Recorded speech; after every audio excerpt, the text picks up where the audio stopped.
Buenas noches, bienvenidos a De Qué se habla a las 7. Un saludo para quienes nos ven vía streaming en rtvcnoticias.com y también por Señal Colombia. Hoy tenemos tres temas que hacen parte de la actualidad en nuestro país. Empezamos hablando de las condiciones que el Ministerio de Salud determinó para que se practique la eutanasia.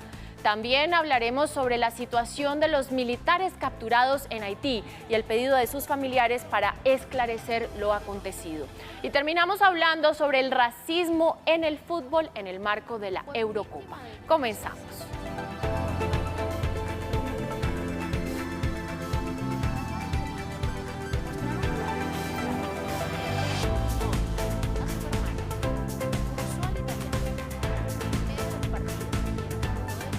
¿Qué tal? Bienvenidos, gracias por acompañarnos. Hechos, datos, cifras y personajes que nos ponen a hablar, que nos dan de qué hablar.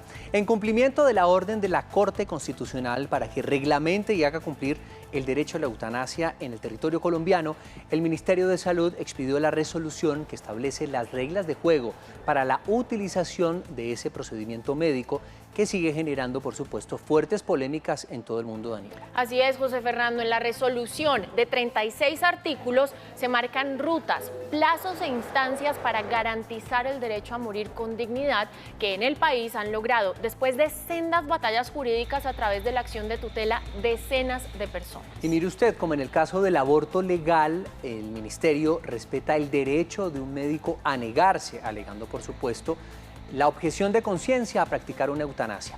Pero claramente las IPS, sea cual sea, tienen el deber de practicarla si se cumplen las condiciones médicas y científicas, que en todo caso serán verificadas, por supuesto, por un comité. Para hablar de este tema nos conectamos con Mónica Giraldo, directora de la Fundación Pro Derecho a Morir Dignamente. Mónica, buenas noches y gracias por acompañarnos hoy.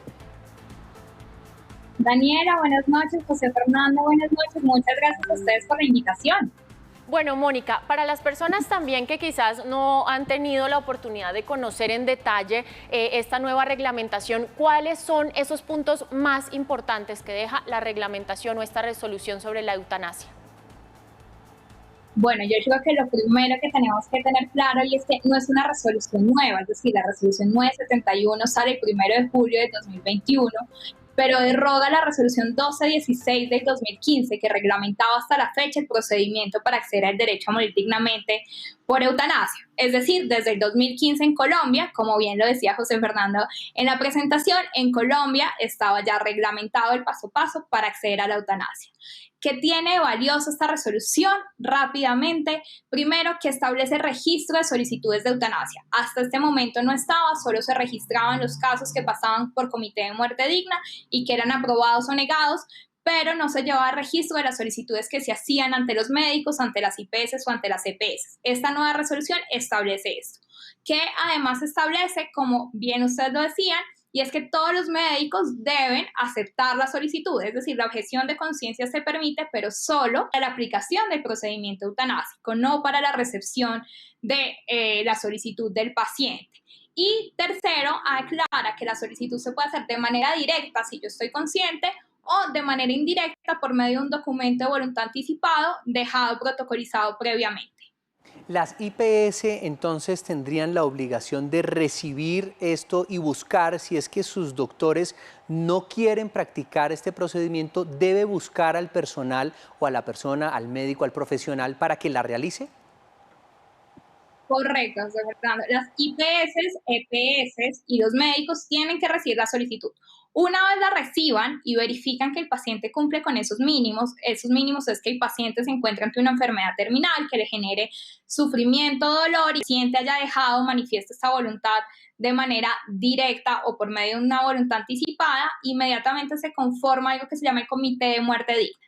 Entonces, este comité lo puede conformar la IPS si ya lo tiene conformado y si no, puede remitir el caso a la EPS del paciente para que lo conforme o invitar médicos que puedan hacer parte de esta conformación y que puedan estudiar el caso de una manera objetiva. Este comité se espera que dé respuesta en 10 días calendario a partir de la radicación de la solicitud. Mónica, en ese comité que usted menciona, está claro que no pueden participar, digamos, profesionales que hayan atendido a esa persona. ¿Usted cómo ve esa situación? ¿No debería haber quizás, o debería estar presente el médico o el psicólogo de esa persona que lo ha conocido y ha conocido su proceso a fondo para poder ayudar a determinar o a tomar esa decisión? Claro, yo entiendo perfectamente que sería maravilloso que estuviera el oncólogo o el médico tratante o el terapeuta, psicólogo, psiquiatra del paciente, y estos van a estar presentes, pueden estar presentes como invitados o por medio de la historia clínica emitiendo su concepto, pero lo que se busca del Comité de Muerte Digna es que haga la valoración de manera totalmente objetiva e imparcial. ¿Y qué va a hacer? ¿Y qué va a verificar? Efectivamente, el médico va a verificar que al paciente sí se le ofrecieron todas las alternativas terapéuticas y que sí se encuentra en un estado de final de vida.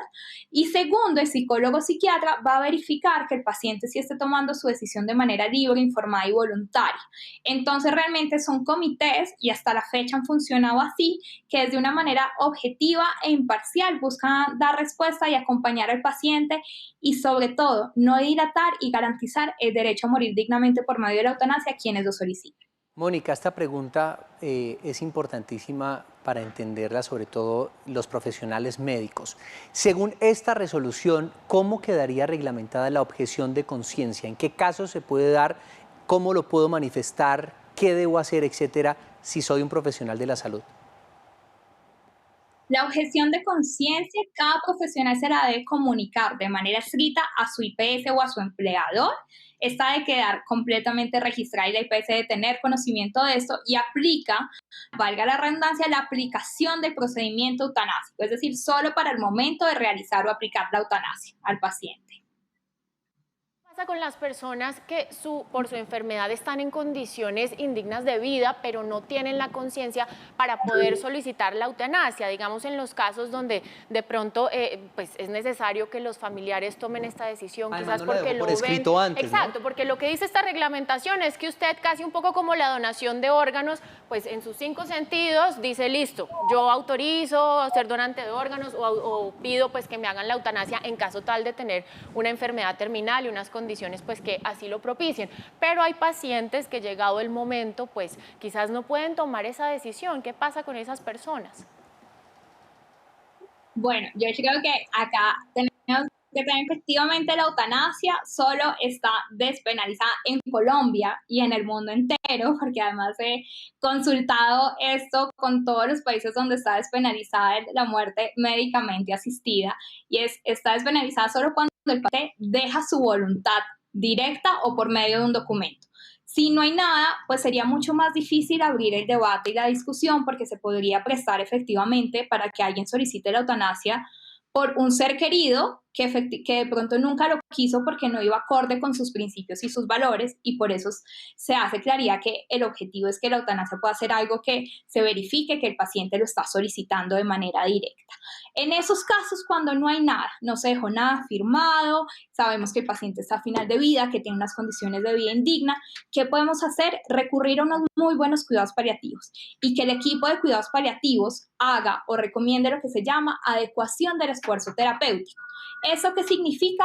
Poder identificar esas medidas de soporte que en ese momento ya están siendo futiles, desproporcionales y solo están alargando la vida del paciente de manera artificial, que se podrían ir retirando, suspendiendo, para garantizar que la muerte llegue en el momento que tiene que llegar, pero no se le va a aplicar la eutanasia porque no se puede adelantar el proceso de muerte. Pero estos pacientes deben ser acompañados desde unos muy buenos cuidados paliativos. Mónica, pues acá nosotros la vemos muy contenta con esta decisión que se tomó. Nosotros reconocemos y la hemos tenido acá también en otras oportunidades y sabemos de alguna manera lo que esto significa para usted.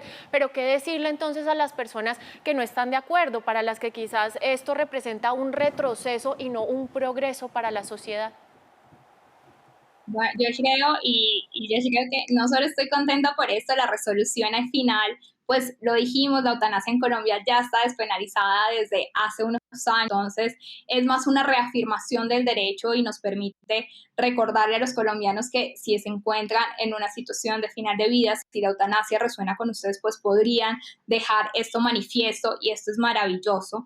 ¿Qué decir de aquellas personas que no están de acuerdo? Que se respeta. Efectivamente, estamos en un país de libertades y en un país donde se reconoce el derecho a tener una vida digna, el derecho a tener una muerte digna y que esta muerte digna entre dentro de lo que es mi espectro de morir bien. Si para mí morir bien es solo que me controlen los síntomas y que la muerte llegue en el momento que tenga que llegar, maravilloso. Para esos pacientes hay un acompañamiento. Aquí hay que decidir ser consciente del sufrimiento porque quiere estar presente en todo momento, maravilloso. A quien quiere decide adelantar el proceso de muerte para no prolongar la angustia, el sufrimiento y la agonía propios del final de la vida y adelantarla por medio de la eutanasia, también maravilloso. La conversación acá siempre está invitada desde respeto, la comprensión y sobre todo la empatía. Yo creo que eso es lo primero que tenemos que tener en cuenta porque muchos de nosotros hablamos sin conocer el sufrimiento que tiene el ser humano que está enfrente de nosotros y que está postrado en una cama en condiciones que él considera indignas. Bueno, pues agradecemos a Mónica Giraldo, directora de la Fundación Pro Derecho a Morir Dignamente, por acompañarnos en De qué se habla a las 7. Muchas gracias a ustedes por la invitación y bueno, siempre bienvenidas a las conversaciones y discusiones sobre la muerte digna. Para continuar con más voces que nos hablan sobre este tema tan controversial, se conecta con nosotros Nubia Posada, miembro de la Fundación Colombiana de Ética y Bioética, FUSEB. Buenas noches, Nubia, un gusto tenerla con nosotros. Daniela, en nombre de la Fundación Colombiana, muchísimas gracias y hola, José Fernando. Bueno, Nubia, lo primero que quiero preguntarles, ¿cuáles son sus principales reparos contra esta resolución emitida por el Ministerio de Salud para que se practique o dando las condiciones para practicar la eutanasia en Colombia? Bien, lo primero es que decir que en nombre de ser un país de libertades está bien promover la destrucción de seres humanos con argumento de que sufren es evidenciar que no se está entendiendo bien lo que es la libertad. La libertad es una propiedad espiritual, igual que la trascendencia, la autodonación, la independencia mayor a las condiciones biológicas del resto de especies, la apertura a otro ser como persona, la jerarquización, la autoposesión, el libre albedrío. Todas estas perfecciones jamás se dan en un cuerpo por el hecho de ser cuerpo. Y las posee el ser humano porque su realidad, su riqueza no se agota en ser cuerpo. Y por eso se llaman perfecciones espirituales. Todo lo que tú haces con tu cuerpo afecta a tu espíritu. ¿Cómo afecta a tu espíritu que tú propongas y que se te destruya tu cuerpo? Si es el recurso que tienes para amar, que es la vida del espíritu. La vida del espíritu es el amor. Esto, la destrucción de seres humanos jamás, te lo digo como enfermera, experta en código ética, doctora en filosofía, jamás es un acto digno, porque la dignidad de un ser humano es que su cuerpo no agota su riqueza en solo biología, sino que es un cuerpo capaz de espíritu. Por eso toda muerte humana es digna por el espíritu que vive en un cuerpo biológico. Nubia, pero con esta reglamentación se exige que la persona esté en su plena conciencia para tomar esta decisión, para dejar por escrito o registrado esta decisión. ¿No sería entonces viable en ese caso cuando la persona, por decisión, valga la redundancia, propia, decide que en cualquier situación que le suceda o cualquier enfermedad que así lo amerite, pues le apliquen la eutanasia? Sí, mira, Daniela, una cosa es la conciencia psicológica, la capacidad de percatarse de lo que es. Tú eres, yo soy, tú, de tu entorno, todo lo que tú percibes, capaz de te la da la cultura, que facilita que tú no solo percibas que seas, sino que concluyas en qué consistes y con base en eso decidas qué es lo mejor para ti. Si tú piensas que hay algo que tú produces, por ejemplo tus deseos, que son bienes superiores a ti, que eres la que dos perfecciones, la tuya que es mayor, que eres capaz de producir esos deseos, y el deseo producido por ti. En nombre del deseo no se puede destruir a quien desea. El deseo no da derecho. El derecho surge del bien que eres, no de lo que deseas. Claro, entonces, ¿cuál podría ser, porque lo ven así como una solución y una autodeterminación, cuál podría ser esa solución de aquellos pacientes que están graves, que tienen una enfermedad terminal, que vienen padeciendo durante algún tiempo un gran sufrimiento o que ya se le anticipa médicamente y científicamente que lo van a padecer? ¿Cuál podría ser entonces esa decisión? ¿Simplemente padezca el dolor y viva? No, José Fernando, el sentido de la vida no es no sufrir. Sufrir es inherente a quien tiene sensibilidad y el ser humano es el ser que tiene mayor sensibilidad en el universo. Esa sensibilidad es una perfección y el sufrimiento avisa que hay algo que no está bien. Los cuidados paliativos solucionan más del 95% de los dolores. Y no solo se centran en el dolor, sino en las demás molestias de la persona. Nunca adelantan la muerte y no la frenan. Lo que hacen es acompañar a la persona para que viva con el mayor bienestar posible. Pero no son suficientes, hace falta el acompañamiento ser de ella. Hace falta ayudarla a que descubra la riqueza de su ser, a que muera con esperanza, a que muera sintiéndose amada. Eso es morir a la altura de un ser humano.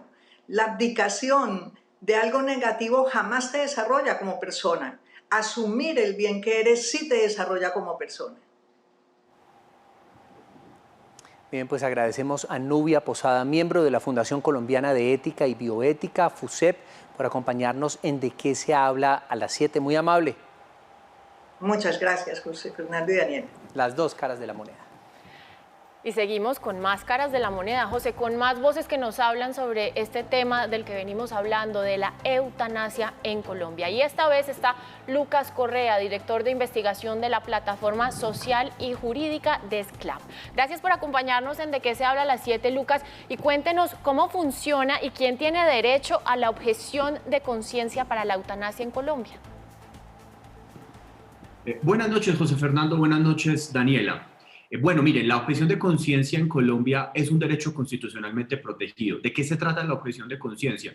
De que nadie sea obligado a actuar en contra de sus creencias, en contra de lo que cree, en contra de lo que está convencido. Esto incluye creencias religiosas, pero también cualquier otro tipo de creencia o de escala de valores. Este es un derecho constitucional que protege a todos los ciudadanos y particularmente a los médicos o a los profesionales de la salud cuando hablamos del desarrollo de ciertos procedimientos, como en el caso de la eutanasia. Lucas, en nuestro país hay muchas instituciones médicas religiosas que de hecho son muy castrenses. Constantemente uno ve capillas dentro de los mismos hospitales, imágenes religiosas, etc. ¿Qué puede pasar con aquellas instituciones que no estén de acuerdo con esta resolución? No existe la objeción de conciencia institucional. ¿Esto qué significa? Que ni las EPS, ni las clínicas públicas ni privadas pueden decir que profesan una fe religiosa o tienen una creencia específica y basadas en esa fe no pueden negar los procedimientos y el procedimiento básico. Si la clínica es una clínica religiosa porque es propiedad de una orden religiosa, porque hay personas de una orden religiosa X, Y, Z en su junta directiva, no puede decir que la clínica es católica, cristiana, judía o cualquier otra fe y no puede sustentarse en eso para negar el procedimiento. ¿Por qué? Porque las clínicas no piensan, no tienen religión, no profesan ninguna fe. Solamente las personas somos las que podemos hacer eso. Y porque finalmente, así la clínica sea fundada, tenga una historia atada a una religión o un sistema de creencias específicas, presta el servicio público de la salud. Es la encargada de prestar este servicio, de materializar los derechos de los ciudadanos. De esa manera, no puede obstaculizarlos o vulnerarlos. Si una clínica está muy interesada en sus valores o en sus creencias religiosas, entonces probablemente deberá dedicarse a otra cosa distinta en lugar de prestar el servicio público de la salud. Sí. Lucas Correa, director de investigación de la Plataforma Social y Jurídica DESCLAP, gracias por acompañarnos y por darnos su perspectiva sobre la eutanasia en el país. José Fernando, Daniela, muchas gracias por esta invitación y una feliz noche a ustedes y a su audiencia. Vamos ahora con lanzamientos musicales. Una apuesta, el primer sencillo de Lica Nova para el 2021, que marca una nueva dirección artística y sonora de esta agrupación colombiana luego del lanzamiento de su segundo álbum No Hay Mal que dure una vida. Destacado por NPR, Vice México, Rolling Stones y otros medios estadounidenses y latinoamericanos. Mi cuerpo que lo resista. Dentro de su visión artística quisieron explorar más a fondo el sonido de la fusión electrónica, logrando refrescar su sonido aún más desde su disco anterior, acompañado por supuesto de estos talentosos músicos. A 6 años de haber comenzado su gran proyecto, pues han pasado ya por grandes escenarios como Rock al Parque, el Cyber Ruido Fest, el Ruido Centro, el Día de Rock Colombia y también el Festival Hermoso Ruido, entre otros.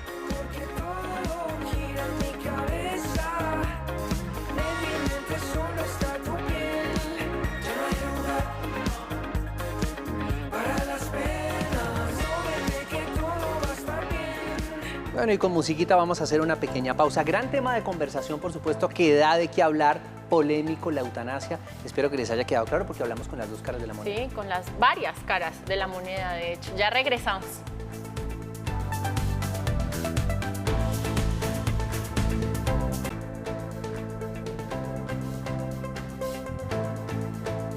Y volvemos a De qué se habla a las 7 y seguimos hablando de música. Lo que Álvaro Soler ha logrado con su música entre 2015 y 2019, a muchos les cuesta décadas. Sus canciones lo han catapultado a las listas de éxitos de Europa y América Latina y también a los escenarios de todo el mundo.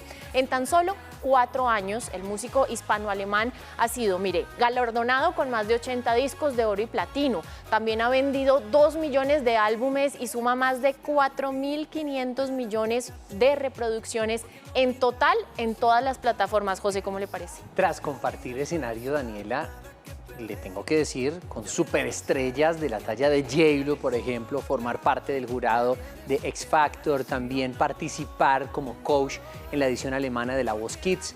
Álvaro vuelve tras casi año y medio de paro con su álbum Magia. Oigamos un poco de la magia de este Álvaro Soler.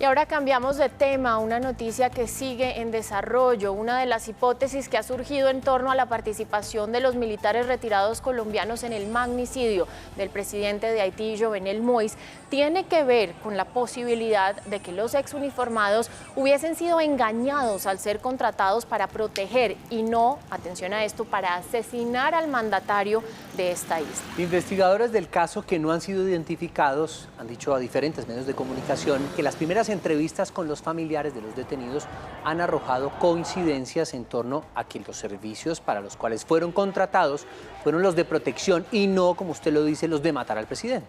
Así es, José Fernando, y las familias han afirmado que sus familiares fueron solicitados para reforzar la seguridad del mandatario en Puerto Príncipe. Esto a raíz de la inestable situación política que se vivía en el país. El gobierno colombiano, por medio del viceministro de Relaciones Exteriores, Francisco Echeverry, aseguró que se están utilizando todos los mecanismos diplomáticos para que el gobierno de Haití garantice la integridad de los capturados.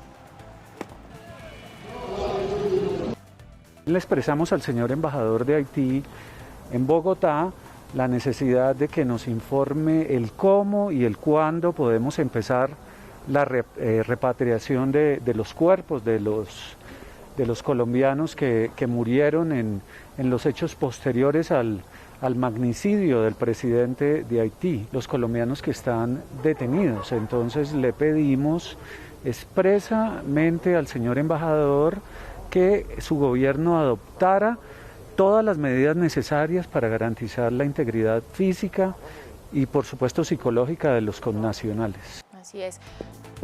Pues para hablar de este tema y para profundizar en los detalles en de qué se habla a las 7, nos conectamos con Viviana Correa, esposa del militar retenido en Haití, Víctor Pineda Cardona.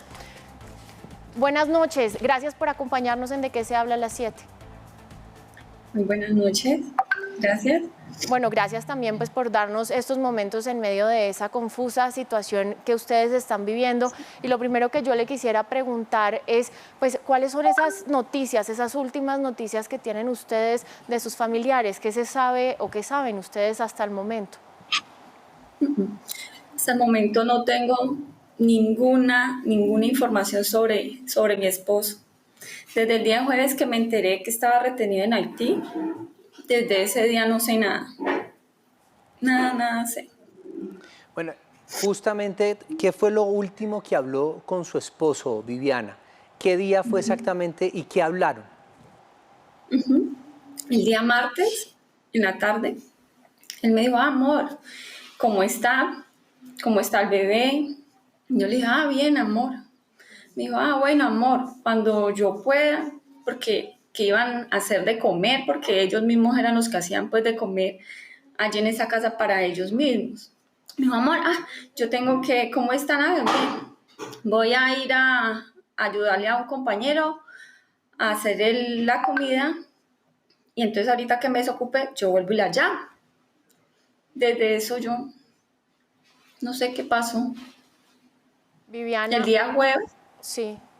El día jueves una compañera me dice, Vivi, a mí me pareció ver a su esposo en un canal de televisión, en una noticia, y dicen que está implicado en la muerte del presidente.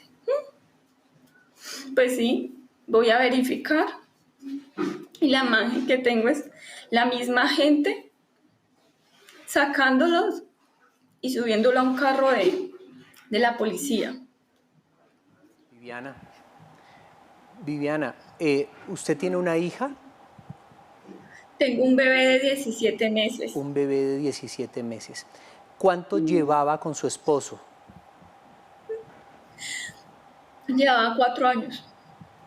Llevan 4 años de casados, se casaron de manera oficial. De casados. Sí, Ok. señor. ¿Y él hasta qué fecha vivió ahí con usted? ¿Cuándo viajó a Haití? Él salió retirado en el 2019. A ellos les dan un año de retiro asistido. En ese año de retiro asistido, él estuvo estudiando en el SENA, un técnico en maquinaria para la excavación. Él, después de que termina esto, él empieza a regar hojas de vida, pero pues todo se ve frustrado porque cada que iba a una entrevista le decían que el perfil no se acomodaba a lo que ellos estaban buscando. Entonces él una vez me comentó, amor, mira que el señor Duvernay Capador me informó sobre un proyecto nuevo que él está haciendo y es para prestar seguridad a gente importante. Y él estaba muy emocionado con esto porque pues después de que él salió quedaron deudas y pues ellos quedan pensionados, pero pues el sueldo realmente que ganan no daba ni para pagar todas las deudas que él tenía. Entonces él por eso ve la necesidad de buscar otro empleo. ¿Ustedes hasta el momento han tenido comunicación con alguien de parte del gobierno? ¿Qué les han dicho las autoridades acá en Colombia sobre lo que está sucediendo? Hasta el momento no, conmigo no se ha contactado nadie del gobierno. He buscado los medios, las formas de buscar una ayuda, de acercarme a ellos, de que me colaboren, porque no nos deben de negar el derecho a saber de ellos, ¿sí? Solamente lo que publican, las imágenes que publican que son como tan dolorosas, no sabemos realmente desde la captura cómo los están tratando, ¿sí me hago entender? Y ellos son seres humanos. Viviana, usted, digamos, de todos estos 4 años de relación, quiero que me cuente cómo es Víctor, cómo usted puede describir a Víctor. Víctor, desde que salió de prestar servicio militar, ese hombre era súper entregado a su familia. Vea, un hombre que me colaboraba con mi hijo, ¿sí me entiendes? Se untaba con la crianza del niño, me cocinaba, o sea, él era súper, súper entregado a su familia. Yo nunca puedo decir, o sea, no es porque sea mi esposo, pero durante el año que él estuvo, que salió ya después retirado de su ejército, no puedo decir que a él le conocía que tomara pues trago y todas esas cosas, nunca. Es un hombre intachable y a ellos les dan un carnet de conducta y la conducta de él desde que salió del ejército era excelente. Entonces duele que el gobierno quizás les esté dando la espalda a ellos en estos momentos, los esté juzgando sin entrar a mirar quiénes eran. Es injusto lo que está pasando, que les estén dando la espalda. Viviana, por eso que usted nos está diciendo, por las condiciones en las que quizás él a usted abiertamente le expuso, en las que se iría, ¿usted cree que tanto Víctor como los demás exmilitares que están en Haití pueden ser víctimas de una trampa? Sí, sí, a ellos sí. Sí, porque a ellos los contratan es para prestar seguridad. Para prestar seguridad, no para ir a matar a nadie. No. Viviana, No bueno, eso fue lo que le dijo. esa no es la definición. Sí, que los contrataron para brindar seguridad a una persona importante de Haití, ¿cierto? No dijeron a quién ni nada. ¿Él cómo se va? No. ¿Él cómo se va sin saber a quién o para quién va a trabajar? ¿Por qué, digamos, comienza y emprende esa aventura, si puedo decirlo así, de llegar a Haití, a un país como todos sabemos es un país deprimido, etcétera? Usted decía que buscaba trabajo y no lo encontraba. Digamos que ahí ve la oportunidad de recibir un dinero y poderle enviar el sustento a usted y a su hija. Amigo, mira, quizás él aceptó el trabajo porque, como te digo, Duvernay Capador era el que los estaba reclutando, por decir, los estaba reclutando, entonces él lo aceptó porque era una persona conocida, que era todo un señor. Él me decía, este señor es muy serio. Él le decía que el proyecto era muy serio, que era solo de seguridad, que no tenían ningún riesgo, que no corrían ningún riesgo. Entonces, por eso él lo acepta. Diferente al que haya ido al país, no sé, yo no sé por qué, porque a ellos les dijeron que era cualquier país de Centroamérica, entonces ahí sí no sabría decirle por qué Haití. O sea, a ellos no les dieron, Viviana, más detalles, no les dijeron quizás cuánto tiempo iba a durar esta misión y aún así Víctor decide irse un poco a ciegas por la situación económica que estaban viviendo ustedes. Sí, señora, debido a las deudas que él tenía, como te digo, ellos salen pensionados del ejército, pero ellos quedan con unas deudas para cubrir unas deudas. Entonces lo que él ganaba realmente no le alcanzaba para esto y él estuvo buscando trabajo, pero siempre era el rechazo de que el perfil que él tenía no se acomodaba. El día que él se despidió de usted, que salió, ¿usted sabía que iba para Haití? ¿Y qué le dijo él? No, yo no sabía que iba para Haití. Lo que sabía yo era que iba hasta Bogotá y que en Bogotá definían para qué puntos qué puntos se los iban a llevar. De ahí para allá yo no sé. Él solamente me llamaba, hola amor, ¿cómo estás? Sí. Ya estoy trabajando y ya. ¿Usted ha conversado con sus suegros? ¿Qué dicen ellos al respecto de lo que está ocurriendo? Pues ellos están muy tristes, afligidos porque ellos saben la calidad de hijo que tienen. Viviana, entonces, él, por ejemplo, publica fotos o le envía fotos desde, no sé si estuvo en República Dominicana o llegó directamente a Puerto Príncipe, él nunca le envía fotos del lugar a donde llegó, nunca le comentó, yo estoy acá, ya cuando llegó a Haití no le dice, ¿por qué no le dice? No sé, que no podían decir nada, era lo que él me decía. Sí. Viviana, usted ha tenido la oportunidad... Por temas de seguridad. Por temas de seguridad. Viviana, ¿usted ha tenido la oportunidad de hablar quizás con los otros familiares de los militares que también están retenidos en Haití? Pues mira que ahorita ya han estado armando grupos con los familiares Entonces apenas nos estamos conociendo, porque yo realmente desde que él se fue, yo no sabía quiénes eran las familias de los que están allí, de los compañeros de mi esposo.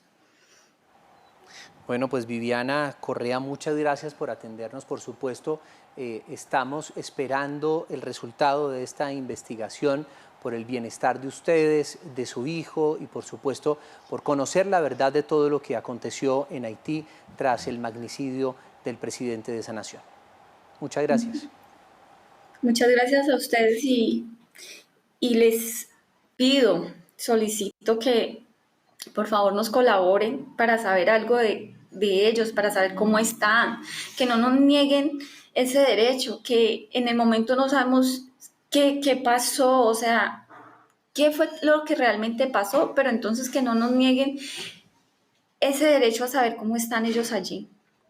Viviana, muchas gracias. Pues mire, ayer precisamente también cuando entrevistamos, Daniela, a otro de los familiares de una de las personas que falleció, este es el común denominador de los familiares. De hecho fue a la hermana de quien, como decía Viviana, de alguna manera los convocó a todos para ir a hacer este viaje a Haití. Como le decía, es el común denominador de los familiares que rechazan este tema y que dicen y aseguran que lo que le dijeron a sus familias es que iban a trabajar para un tema de seguridad de una persona importante en Haití, pero no tenían más detalles. Así es. Por ahora nosotros hacemos una pequeña pausa y ya regresamos. Esto es ¿De qué se habla a las 7? Ya volvemos.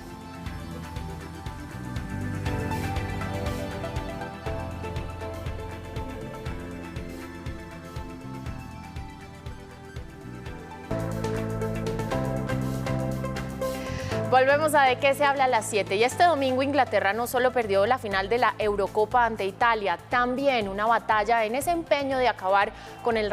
Además, un mural que se había pintado en la región de Manchester con el rostro de Rashford, pues fue vandalizado. Esto realmente es inaceptable. Pino, director del diario Publimetro, gracias por acompañarnos de nuevo en ¿De qué se habla a las 7? Alejandro.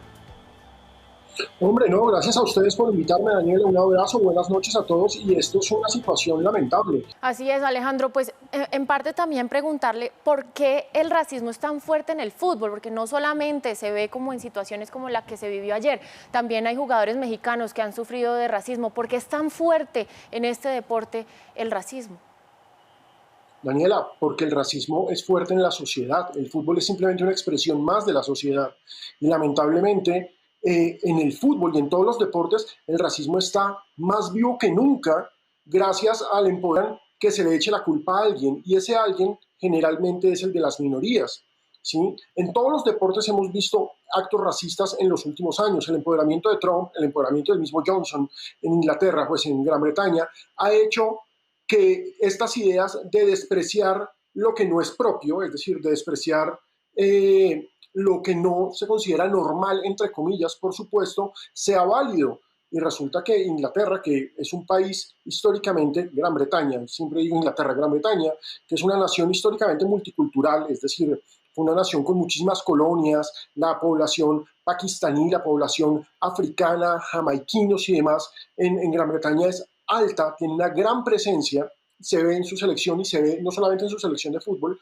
ahorita lo vamos a ver en los olímpicos, los equipos olímpicos de Gran Bretaña están absolutamente cargados de deportistas de origen africano, de origen asiático y demás por sus presencias coloniales y ahora este empoderamiento de los blancos reclamando su posición contra, nos roban los salarios, nos roban los trabajos, etcétera, y ahí se ve reflejado, es absolutamente triste. Y lo más triste es que no solamente pasa en estos países blancos del primer mundo. Acá lo vemos constantemente. Colombia es un país altamente racista. Acá tuvimos un hecho lamentable en el que, por ejemplo, es muy famoso, al Deportivo Pasto lo sancionan. Esto pasó hace unos 4 o 5 años. Lo sancionan porque desde la tribuna le gritan a un jugador del equipo rival, negro, y no quiero terminar el insulto, y por supuesto esa sanción, porque la FIFA en su reglamento tiene que hay que luchar contra el racismo y hay que luchar contra la discriminación racial y contra la discriminación sexual y demás, pero a la hora de la verdad no lo hacen efectivo, no hay reales sanciones, no hay reales castigos, no pasa mayor cosa. Alejandro, ¿cómo se podría relacionar esta nueva ola de racismo en Europa con el nacimiento de nuevos movimientos políticos, por ejemplo, que pregonan este tipo de discursos? Es que ahí está el punto y es un gran punto, Patiño. Mire, que esto está totalmente atado a una situación que envuelve lo económico, lo político y lo cultural, ¿sí?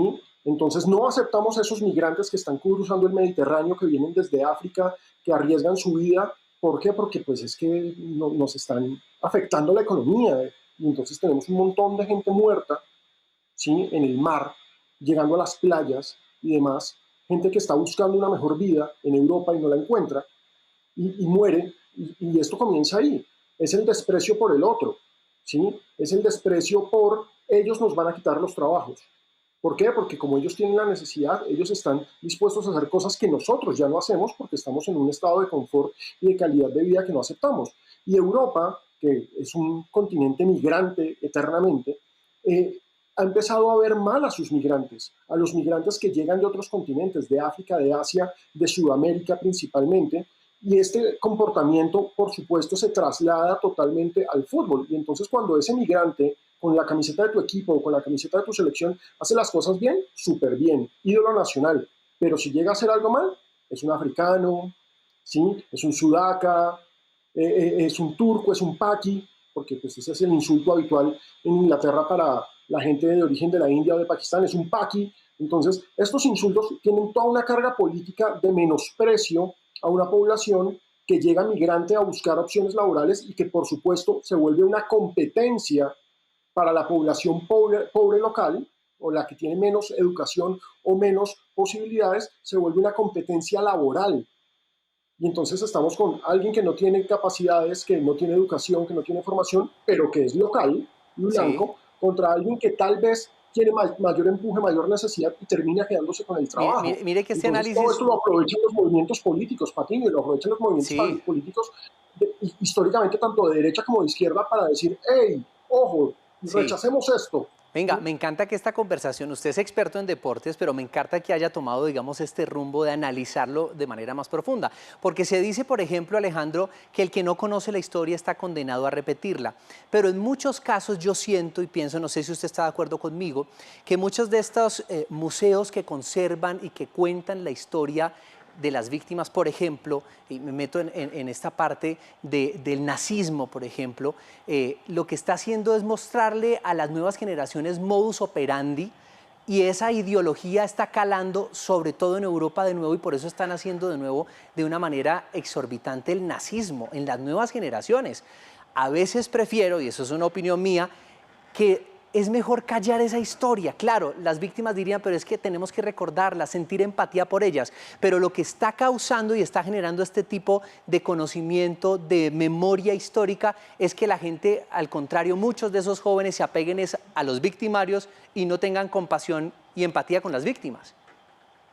Esa es una mirada supremamente interesante, Patiño, pero yo creo que nunca podemos olvidar la historia, y la historia hay que mirarla siempre con ojos críticos. Esto pasó en un momento determinado por unas condiciones políticas y económicas, y estamos hablando, por supuesto, del nazismo, en el que Alemania estaba en la peor crisis posible después de haber perdido la Primera Guerra Mundial, y un discurso nacionalista, porque es que además siempre está atado a un discurso nacionalista, un discurso de recuperemos la grandeza de la nación. Si usted se fija cuál es el discurso de Trump, Make America Great Again, sí, volvamos a América grande otra vez, siempre se apela al discurso de la grandeza de la nación. Eso es un nacionalismo, y del nacionalismo exacerbado a el fascismo, en este caso el nazismo es particularmente el nacionalsocialismo alemán, solo hay un paso. Entonces esos nacionalismos exacerbados siempre son supremamente peligrosos, porque un líder carismático los puede aprovechar supremamente bien, como hizo Trump. Un líder carismático los puede llevar a situaciones increíblemente absurdas. Por ejemplo, en la Eurocopa también lo vimos, ya que estamos hablando de fútbol, porque es que el fútbol es un fenómeno social y tiene que ser absolutamente diagonal en esto. Lo que pasó con Hungría, ¿sí? Hungría enfrentando a Alemania, y resulta que los húngaros, el gobierno húngaro no reconoce a la comunidad LGBTI. Alejandro, y aquí sin duda alguno, pues lo que hay que hacer es tomar medidas urgentes, acciones urgentes, porque es que, como dicen por ahí coloquialmente, del dicho al hecho, pues hay mucho trecho, y hay mucho dicho últimamente aquí sobre el racismo, pero poco hecho. Entonces, Alejandro Pino, director del diario Publímetro, pues como siempre es un gusto tenerlo aquí con nosotros en De Qué se habla a las 7, hablando de todo lo que rodea al fútbol en el mundo y en Colombia. No, Daniela, para mí es un placer saludarlos, un abrazo para todos y un abrazo para su audiencia. Pues para seguir oyendo opiniones sobre este tema, escuchemos a algunos periodistas deportivos hablando sobre el racismo en el fútbol. Hola José, Daniela, ¿cómo les va? Y sí, los sucesos de racismo en el fútbol no son nuevos. Lo que le ocurrió a Marcus Rashford después de haber desperdiciado la pena máxima en la final de la Eurocopa contra Italia no es un asunto nuevo. Muchos futbolistas sudamericanos les ha tocado vivir eso. Y en este caso Rashford, que es inglés pero tiene otras raíces, en Francia ha ocurrido también con futbolistas que también cuentan con otras raíces, han sido víctimas de eso. Lo bueno es que Rashford dejó una gran lección y fue decir que a él no lo juzgaran por el lugar de donde proviene, sino que lo juzgaran por los errores que cometió en cancha. No solamente fue el víctima, también Jadon Sancho, pero ha pasado 1000 veces. Carlos Kameni, el arquero camerunés, cuando atajaba en Español, le lanzaron bananos alguna vez de la tribuna y eso generó un castigo muy fuerte en el fútbol español. Lo mismo a Dani Alves. Los sucesos y también en nuestras latitudes, no nos olvidemos de eso. Acuérdense que más allá de que somos 8.000 millones de personas, siempre va a haber una porción de estúpidos dispuestos a dañar todo. En materia de racismo, digamos que el fútbol europeo ha evolucionado en el sentido de que ahora árbitros y jugadores, cuando se percatan de que en pleno partido hay injurias y hay ofensas racistas, pues se suspenden las acciones, no se reanuda el partido hasta que no se detecten los responsables, hasta que no cesen estos cánticos, y me parece que se está aplicando bien el reglamento. Eso forma parte de una palabra llamada evolución en cuanto a este tema. Sin embargo, está lejos de erradicarse siempre y cuando tenemos en cuenta que ahora el balón está en terreno de las redes sociales. Instagram, Twitter y Facebook tienen ahora la menuda tarea de erradicar el racismo en el fútbol europeo, de detectar a los infractores, de detectar a los que atacan a los y a las protagonistas de este deporte. Y no solamente eso, también se necesita judicializar a este tipo de personas, identificarlas y sentar un precedente para que de esta manera se pueda erradicar este flagelo de una vez por todas. Increíble que en pleno 2021 sigamos hablando de este tema y en un torneo tan importante como la Euro 2020. Ahora hablar de buena música. El 13 de julio de 1985 fue uno de los días más importantes en la historia visible del rock. Visible porque no necesariamente en este día se presentó un gran hecho musical, digamos que representara un cambio en su forma, pero tal vez sí en la manera en que el gran público concebía el rock. Ese día se llevó a cabo el concierto Live Aid, el cual demostró el poder de los músicos a la hora de abanderar una causa humanitaria y con resultados realmente, Daniela, sobresalientes. A mí me hubiera gustado estar en ese concierto, José, le confieso. Gracias a la iniciativa... Pogueando. No, pero es que ese concierto de Freddie Mercury, pues obviamente, dicho desde lo que uno ve en pantalla, se ve espectacular. Yo creo que ha sido uno de los mejores del cantante. Pero mire, la iniciativa del músico de punk Bob Geldof se llevó a cabo la serie de conciertos presentados en Londres y Filadelfia en beneficio de los habitantes de Etiopía y de Somalia, los cuales vivían una difícil situación de hambruna causada por la sequía de años anteriores. En el Día Mundial del Rock recordamos de la mano de Señal Memoria 2 fragmentos del programa Anverso y Reverso de 1999, en donde 2 actores fundamentales para el rock nacional, Andrea Echeverry y Hugo Chaparro, pues cuentan sus percepciones respecto a la construcción de la identidad nacional a partir de esta música como una manifestación cultural, por medio de la influencia de la realidad del territorio colombiano.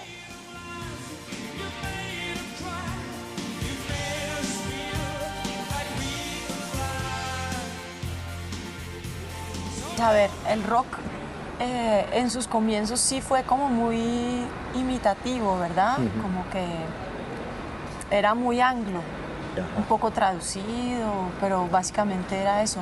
Pero hace, no sé, 10 años o algo así, empezó a gestarse un movimiento que ahora se llama como rock latino. No sé qué tan exacto sea el nombre, pues porque latino viene del latín y qué tal. Sí, sí, pero sí, bueno, se le dice rock latino como a un tipo de rock que fusiona rock con las raíces musicales como de estos países, ¿no? Es curioso cuando hay un lenguaje, por ejemplo, como el rock o el rock and roll de los años 50 que proviene de países, por decirlo así, del primer mundo, la forma como en el tercer mundo nos apropiamos de ellos y los volvemos propios, y a través de esa apropiación esbozamos unos contenidos que serían inéditos en el lenguaje musical si no estuvieran filtrados por una cultura tan específica como la colombiana y con un espectro musical tan amplio como el colombiano, ¿no?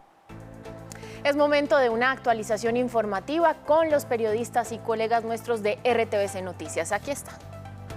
El gobierno entregó detalles de lo que será la nueva reforma tributaria y dentro de los puntos más importantes se destaca que el IVA no se extenderá a la canasta familiar ni a ningún otro bien, tampoco se aumentará la base gravable para la declaración de renta de personas naturales ni se tocarán las mesadas de los pensionados. Además, el giro por 160.000 pesos del ingreso solidario se espera aumentar a al menos 200.000 familias más para así generar un beneficio a cerca de 9.800.000 colombianos. En nuestra emisión central de las 8 de la noche tendremos más detalles sobre la nueva reforma tributaria. Hoy se publicó el COMPES para megaproyectos de movilidad en Bogotá y la región.